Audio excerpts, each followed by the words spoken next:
مصر رفضت المقترح الأمريكي يعني بتهجير الفلسطينيين للأراضي المصرية. طبعا موقف مصر كان معروف من الأول، ولكن إيه اللي جرى الولايات المتحدة الأمريكية إن هي تطالب بهذا الطلب في أول أيام الرئيس ترامب؟ بالتأكيد طبعا. يعني الوضع بتوع الأرض أرض الله، ودخول ملايين اللاجئين بصورة غير مسبوقة، هي دي اللي طمعت ان يعني قال لك طيب خلاص، ما انتوا واخدين 20 مليون، ولا زي ما بيتقال 9 مليون، ولا ايا كان كام مليون، خدوا بقى دول معاهم.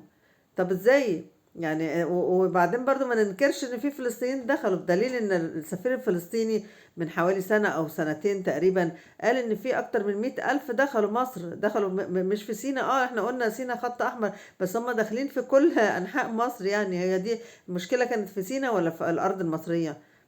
واحنا شايفين كلنا، يعني احنا مش مثلا مش موجودين، احنا كمصريين شايفين الناس بتشتري في فيلل وشقق وبيوت ومحلات، واللي كاتب لك ابن فلسطين، محل مش عارفه اسمه ابن فلسطين، ومحل ابنه مش الغزاوي، ومحل اسمه مش عارف ايه.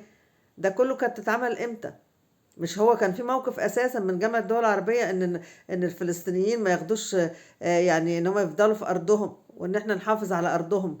طب هو لما يجي بقى يقعد هنا سنه واتنين وعشرة ويتملك ولا هيتملك؟ ده هيمشي اساسا؟ يمشي ليه؟ وفي ناس اساسا موجوده من زمان، من 48، ديت اللي هي الناس القدامى اللي هم قعدوا وتوطنوا وقاعدين خلاص، هي دي بقت وخدوا الجنسيه وكل حاجه. دول ما نعرفش عنهم حاجه لحد دلوقتي. فيعني احنا كده بنطمع الناس في ارضنا. وبعدين يعني قال لك طب خدوهم مؤقتا. مؤقتا طبعا مصر رافضه الفكره من اساسها.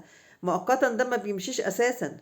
وبعدين ما السوريين هم بقالهم من 2011 قاعدين، حد فيهم مشي؟ اهو بشار مشي، هم مشيوا؟ لا. اللي مشيوا كم بالاعداد، بالميات اللي مشيوا، ويقول لك اصل الشرع قال ما تجوش دلوقتي. هو بقى ما يجوش دلوقتي، واحنا قاعدين احنا شايلين بقى الخيبه احنا. كل واحد والفلسطينيين لا خليهم عندكم ما يجوش دلوقتي. هو كل واحد بيوضب بلده على قفل المصريين. لا، لازم الدول دي تفهم ان الشعب المصري دي كلمة. الشعب المصري رفض الكلام ده كله. ايا كان في بعض يعني دخول الناس ديت، والارض ارض الله، والفيلم اللي معمول علينا دوت. يعني ده مش معناه ان الشعب قابل بالكلام دوت، وان الشعب رافض ان اي حد يجي يقعد في ارضه. طول عمر مصر بتستضيف، لكن ما بياخدوش ارضها، ما بيقعدوش بقى يستبدلوهم بقى بالناس ديت. يا ريت الكل يعرف الكلام ده.